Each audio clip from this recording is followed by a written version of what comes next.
자, 여러분들 안녕하십니까? 반갑습니다. 2021년 5월 4일 장마감 방송을 하도록 하겠습니다. LB는 전일 대비 4.73% 상승한 33,200원에서 마감을 했습니다. 사실 어제만 하더라도 바로 직전 저점을 위협받는 아주 위태위태한 순간이었는데요. 오늘 나름 거래도 들어오고 약 5%대 상승해 주면서 일단 한숨은 돌렸습니다. 여기 35,000원 위에 안착해야 좀 안정적이지 않을까 싶고요. 잠시 시장부터 살펴보도록 하겠습니다. 보시는 게 코스피고요. 보시는 게 코스닥인데 둘 다 마찬가지입니다. 물론 하락폭은 코스닥이 훨씬 더 컸고요. 코스피, 코스닥 오늘 둘 다 저점에서 매수세가 보였습니다. 그래서 단기 바닥은 일단 확인하지 않았느냐라는 생각이 좀 듭니다. 이 당시 때 수급이랑 지금 수급이랑 좀 비슷한 모습인 것 같아요. 그동안 공매제계 여파로 코스닥은 이렇게 좀 크게 하락을 했고 오늘 오전까지 이렇게 이어졌는데요. 바이오 업종에 특히 바이오 업종으로 2차 전지 업종에 저가 매수사가 들어오면서 지수가 어느 정도 바닥을 찍지 않았느냐, 1차 바닥은 찍지 않았느냐라는 생각이 듭니다. LB도 그렇고 셀트도 마찬가지고요. 특히 셀트를 보시면요. 이렇게 단기적으로 급하게 과하게 하락한 종목은 일반적으로 역해된 숄더가 나오긴 합니다. 그 원리가 뭐냐면 일단 추세를 보셔야 되는데요. 첫 번째, 쌍바닥이 여러분들 아시기에 하방 경직이라고 하죠. 그래서 보통 쌍바닥을 찍고 올라가는 경우가 많더라라고 일반적으로 얘기를 합니다. 이런 쌍바닥을 찍고 올라가는 경우가 많더라라고 얘기를 하는데 셀트도 보시면 이 당시 때 이렇게 쌍바닥을 찍고 이렇게 올라가긴 갔습니다. 이렇게 쌍바닥을 찍고 올라갔습니다. 그래서 쌍바닥을 일단 첫 번째 보여드렸고요. 그 다음에 그럼 쌍바닥이 와야 되면은 일반적으로 다중바닥이 완성이 돼요. 그래서 다중바닥을 한번 살펴봤더니 요 당시 때 쌍바닥을 딛고 이렇게 더 올렸어야 했는데 오르지 못하고 이렇게 다중바닥을 만들었죠. 다중바닥을 만들고 이렇게 올라간 케이스를 볼 수 있습니다. 그리고 세 번째는 뭐냐면 지금 같은 경우는 좀 전에는 쌍바닥이 와야 돼서 다중바닥 여러 바닥을 만드는 경우를 보신 거고 이걸 좀 더 확대해서 보시면요. 쌍바닥이 와야 되고 이런 쌍바닥이 와해가 되면은 이렇게 하락 추세가 나오잖아요. 하락 추세 중에서도 역헤드앤 숄더가 이렇게 나오는 경우가 있어요. 이렇게 일반적으로 쌍바닥이 무너지면 이런 경우가 나오는데 얘도 보시면 이 당시 때겠죠. 이 당시 때 이렇게 다중바닥이 이렇게 다중바닥이 무너지고 요런 케이스, 그러니까 이런 역해된 숄더가 나왔던 모습이에요. 근데 얘 특징은 여러 차례 설명을 좀 드렸는데 이렇게 삐죽하게 올라가는 그런 특징이 있습니다. 그래서 요거를 역해된 숄더라고 보시면 되는 거고, 그 다음 역해된 숄더가 이렇게 무너진다라고 하면 하락 추세의 연장이라고 보시면 되세요.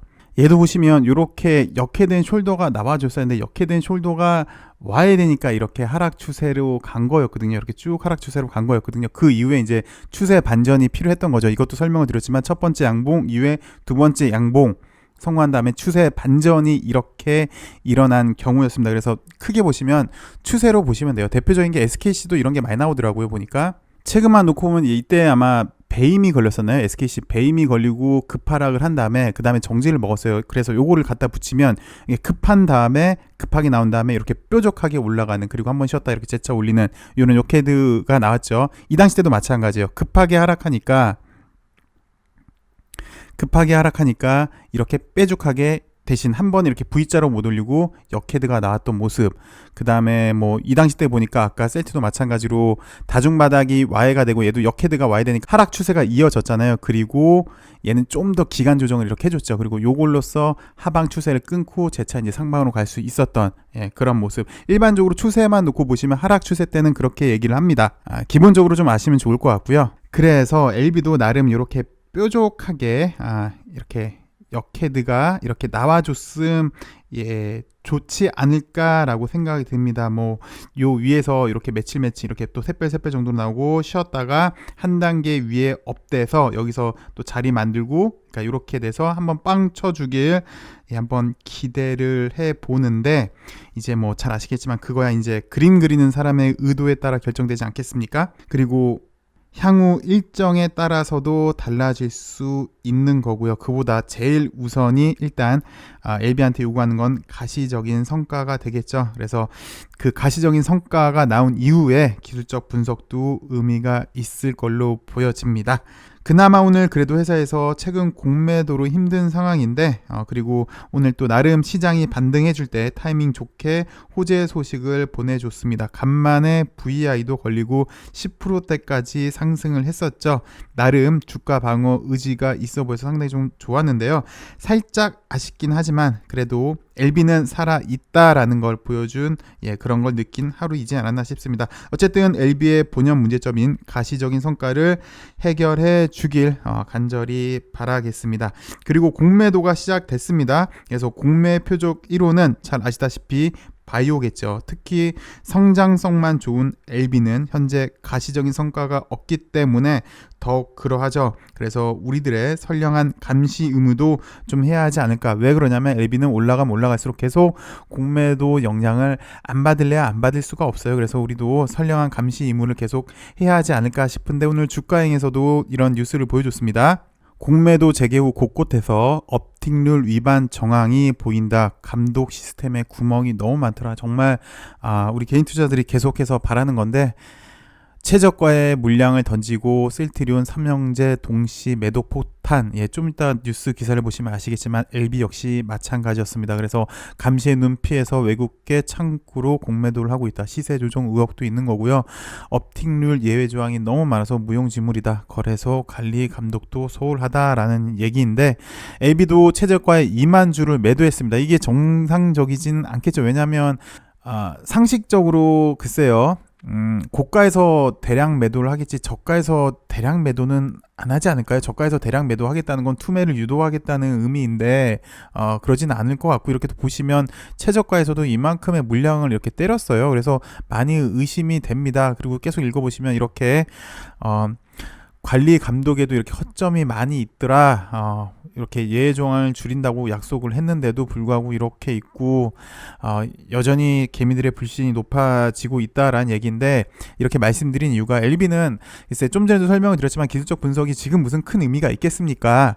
결국은 항암 신약 회사로 나아가는 첫걸음만 나가준다면 그리고 계속해서 적응증을 확대해 나간다면 분명히 주가도 그에 따라 움직이겠죠. 근데 그렇게 따라 움직일 때마다 분명히 공매도는 지금 우리 LB랑은 뗄래야 뗄 수 없는 것 같은데 그때마다 분명히 물고 뜯을 거예요. 또 아마 그럴 거 예상이 되는데 그 이전에 미리미리 우리가 감시, 관리, 감독을 잘해서 좀 더 나은 자본시장의 환경을 만들어야 되지 않을까 싶어서 이렇게 말씀을 드렸습니다. 그리고 오늘 또 완전 관해 소식이 나왔습니다. 우리 주주들은 워낙 완전 관해 소식을 많이 들어서 이제 무감각해지고 있지요. 다른 바이오 종목들은 완전 관해 한 해를 바라고 있지만 우리 리보세라님은 이렇게 완전 관해가 많이 나오고 있습니다. 일단 기사를 보시면요. 중국에서 수행된 리보세라님의 담당한 연구 임상 이상에서 다시 완전 관해가 나왔다고 합니다. 그래서 리보세라님의 우월한 약효가 다시 한번 입증이 된 거고요. 리보세라님의 완전 관해는 잘 아시다시피 폐암, 위암, 식도암, 림프암 등입니다. 등 여러 암에서 완전 관해가 발표되고 있고요. 이번에 진행된 담당암 이상은 이거 짱조라고 나와 있는데 쩡조 아닌가요? 이게 쩡 아닌가요? 짱은 ZHANG 해야 되지 않나요? 제가 핑잉을 안 읽은 지가 너무 오래돼가지고 이건 쩡조 같은데 쩡조가 맞는 것 같아요. 장조가 아니라 여하튼 쩡조 여기 1병원에서 했다고 합니다. 그래서 뭐 연구 결과를 보니까 세포 독성암제 치료에 실패한 진행성 담낭암 환자에게 좋은 치료 대안이 될 수 있다는 걸 증명을 한 거고요. 그래서 LB 회사 측에서는 리보세라님의 장점은 암세포의 증식을 억제를 하고 또 사멸을 유도하는 기전이 탁월하지요. 플러스 콤보에 더 탁월하니까 현재로서는 위암 여기 지금 위암은 일단 3차, 4차로 예상이 되고 있고 또 2차 치료제도 있어요. 그리고 최근에 나온 뉴스 보면 1차 치료제까지 있는 거죠. 그럼 위암은 1, 2, 3, 4차 치료제 모두 갖고 있는 건데 어쨌든 위암, 그다음에 간암은 1차가 되겠고 선형암은 올 상반기일 것 같습니다. 예상은 그렇게 되고요. 대장암도 마찬가지고 왜 더 적응증을 확대할 거라고 보여지고 있는데 일단 가장 바로 앞에 있는 위암 말기로 3차, 4차가 된다면 계속해서 적응증을 확대할 걸로 보여집니다. 플러스 이제 콤보로 너무 좋으니까 콤보로 더 장점이 있으니까 적응증이 더 기대가 되는데 지금 당장은 바로 앞에 있는 문을 뻥 차고 나가지 못해서 지금까지는 좀 이런 모습을 보여주고 있지 않나 이런 한계를 빨리 극복해야 되는 LB입니다. 그래서 이 모든 문들을 박차고 나가서 LB의 추세 전환, 추세 전환을 한번 기대해 보겠고요. 그 다음에 가시적인 성과도 기대해 보도록 하겠습니다. 그리고 넥사를 살펴보도록 하겠습니다. 넥사가 오늘 15% 하락을 했는데요. 일단 넥사도 기술적 분석으로 한번 보도록 할게요. 좀 전에는 하락 패턴을 말씀을 드렸잖아요. 이번에는 급등 패턴이에요. 이거는 뭐 물론 제가 한 3일 전부터 계속 말씀을 드렸는데 추세적인 이렇게 꾸준한 우상향이 아니라 급등 패턴을 말씀을 드리는 겁니다. 그래서 얘는 이렇게 잘 올라온 다음에 어느 정도 한풀 꺾였죠. 물론 이제 큰 흐름에서 기울기는 좀 꺾였다만 나름 장중 변동성은 컸어요. 이렇게 보통 3일 정도 이렇게 움직인 다음에 그 다음에 단기적인 방향성을 보여줘요. 단기적인 방향성은 이렇게 그려놨네요. 첫 번째는 곧장 짧은 조정 거치고 곧장 올리는 케이스. 그래서 LB를 보여드렸죠. 그래서 요 위에 위치를 해야 된다. 그 다음에 만약에 이게 안 된다면 어제 같은 경우는 요게 Y가 됐잖아요. 그래서 일반적으로 이 다음엔 기간 조정으로 가느냐 아니면 이제 가격 조정으로 가느냐 그 싸움인데, 그럼에도 불구하고 만약에 내일 다시 양봉이 나온다면 얘는 재차 올린다는 그런 경우였던 거고, 일반적으로 이렇게 기간 조정으로, 그러니까 단기 추세는 요 위에서 위치하지 못했기 때문에 이렇게 내려왔잖아요. 내려왔기 때문에 이제는 그럼 기간 조정으로 가느냐 아니면 가격 조정으로 가느냐 였는데, 오늘 그게 결정이 됐죠. 가격 조정으로 간 것 같습니다. 이렇게 가격 조정까지 왔고, 그 다음에 이제 어디서 반등이 나오냐는 거예요. 보시면 일단 첫 번째로는 한 15,000원 정도로 보이고, 두 번째 라인은 이제 13,000원 정도 라인으로 보이거든요. 근데 반드시 이 라인을, 그러니까 1차 지지선, 2차 지지선인데 1차 지지선 맞고 올라간다, 2차 지지선 맞고 올라간다 라고 주장하시는 분도 물론 계실 거는 같은데, 그거는 이제 바닥은 그래요. 지나가 나 본 이후에 결정이 되는 거예요. 그래서 전형적인 패턴이라고 그러면서 시전을 말씀을 드렸잖아요. 이렇게 급하게 상승을 한 다음에 바로 직전 고점에서 한번 맞고, 얘 같은 경우는 이렇게 요 라인에서 그냥 올렸네요. 요 갭 라인에서, 갭에서도 약 3분의 2, 그러니까 고점 대비, 요 고점 대비 3분의 2, 3분의 1 정도, 얘로 치면 약 3분의 1 정도 요 라인에서 이제 올린 케이스가 됐는데, 그 다음에 이렇게 다시 뻥 치고 갔죠. 그런데 얘 같은 경우는 빨리 이렇게 친 케이스. 그리고 휴마 같은 경우는 얘도 요게 바로 직전 고점이었죠. 요 직전 고점 돌파한 다음에 요 첫 번째 양봉에서 이렇게 올렸네요. 얘 같은 경우는 이렇게. 대신 얘는 좀 기간 조정을 오래 해줬어요. 그러면서 다시 여기까지 내려갔던 케이스. 그러면서 약 2달 정도 기간 조정 보여주고 뻥치고 올라갔던 케이스. 근데 일반적으로는 아까 CJN이 맞긴 합니다. 일반적인 케이스예요. 그래서 이제 넥사 같은 경우도 어디서 이제 반등이 되느냐, 여기 이제 15,000원 라인이냐 아니면 13,000원 라인이냐 인 것 같습니다. 그런데 그렇게 하락한 이유를 살펴보시면 어저께 장 끝나고 대주주 장내 매도 소식이 나왔어요. 그래서 글쎄 우리나라 시장 확실히 그런 게 있는 것 같습니다. 대주주가 매도를 하면은 악재라는 공식이 형성돼 있는 것 같아요. 그래서 보시면 호난 회장의 부인이죠, 반홍 씨가 26일날 장내에서 약 17,500원에 총 약 10만 주 정도를 매도를 해서 약 17억 원이 좀 안 되게 현금화를 했다고 합니다. 글쎄 이게 큰 돈이라고 하면 큰 돈인데, 글쎄 이렇게 그게 너무 큰 돈은 아니지 않나. 이게 뭐 150억도 아니고 약 17억이 안 되는 금액이죠. 그리고 최대 주주도 아니고, 물론 이제 좀 전에 말씀드렸다시피 대주주 매도는 일단 시장에서 악재로 인식을 하는데, 약 17억 원의 현금을 했고요. 현금화를 시켰고, 그래서 요 자금은 나노코박스 코로나 백신 임상 3상 준비 그리고 생산 설비 투자를 위해 사용할 것이다 라고 이렇게 밝혔는데, 오늘은 일단 그러면 대주주 매도권으로 악재를 인식을 한 거고, 나중에 반등을 할 때는 백신을 위해 사용하겠다라는 게 호재로 작용할 수 있지 않을까 그렇게 생각이 듭니다. 그리고 몇 차례 말씀을 드렸는데, 사실 나노젠 같은 경우는 벌써 몇 년 전부터, 원래는 2019년, 2020년에 상장이 됐었어야죠. 나노젠의 목표에 의하면. 그래서 벌써 수년 전부터 이렇게 노력을 하고 있는데, 나노젠 입장에서는 지금 백신으로 자기 몸값을 키우기에 딱 좋지 않을까 싶습니다. 이런 뉴스도 나왔어요.